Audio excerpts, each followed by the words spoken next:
अब हम अपना अगला प्रश्न लेते हैं। ये हमारे प्रेरणा के लिए भी होता है, नो योर विद्वान सेगमेंट का है।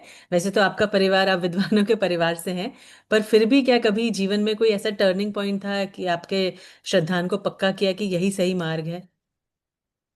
ठीक है।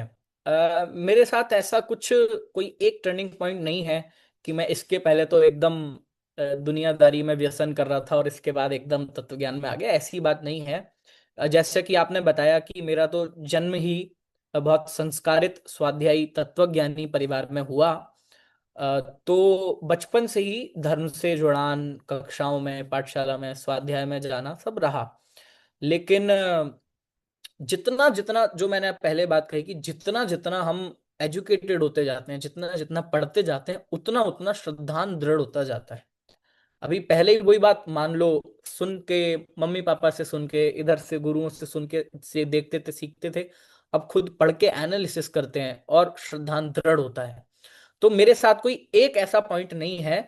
ग्रेजुअली मैंने मेरी श्रद्धा और इस फील्ड में आत्महित की दृष्टि से ग्रेजुअली मैंने ग्रो किया है। एक बात, दूसरी बात, अ, दिल्ली में रह के भी फिर इसके बाद तीर्थधाम मंगलायतन में मैंने 3 साल अध्ययन किया, 8th 9th 10th। और 11th से मैं जयपुर में पंडित टोडरमल स्मारक से मैंने 5 साल वहां पे अध्ययन किया। उसके बाद प्राकृत लैंग्वेज में मास्टर्स किया और अभी पीएचडी प्राकृत लैंग्वेज से ही कर रहा हूँ, दिल्ली में ही। तो मेरे पास बताने के लिए कोई ऐसा एक टर्निंग पॉइंट नहीं है, लेकिन स्टिल इसके बावजूद भी टर्निंग पॉइंट कह सकते हैं कि जब मैं स्मारक में गया पढ़ने के लिए।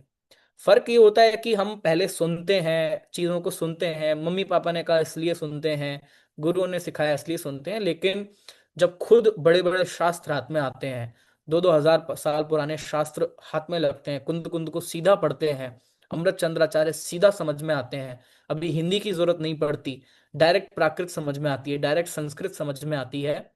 तो जब खुद आप उन आचार्य से जुड़ जाते हो तो जो लॉयल्टी, जो ट्रस्ट डेवलप होता है, वो किसी तीसरे के बताने से नहीं हो सकता कि तुम ये मंदिर चले जाओ, इनको इनको पढ़ लो, इनको इनको पूज लो, ये बहुत अच्छे हैं। इतने से किसी का ट्रस्ट डेवलप नहीं हो सकता।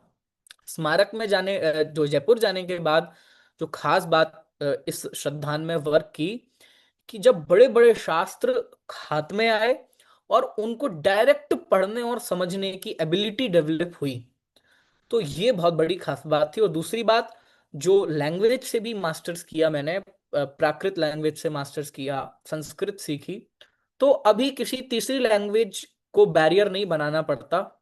वो 2000 साल पहले लिखी बात एज इट इज बिल्कुल हिंदी की तरह ऐसे समझ में आती है, तो उसका कोई आनंद ही अलग होता है। उसका जो एक लॉयल्टी, ट्रस्ट, उस बात पे विश्वास डेवलप होता है, तो अलग ही होता है। तो ये मेरी बहुत छोटी सी ऐसी जर्नी रही है। बाकी स्वाध्याय और आदि सब काम रेगुलर में चलते ही हैं।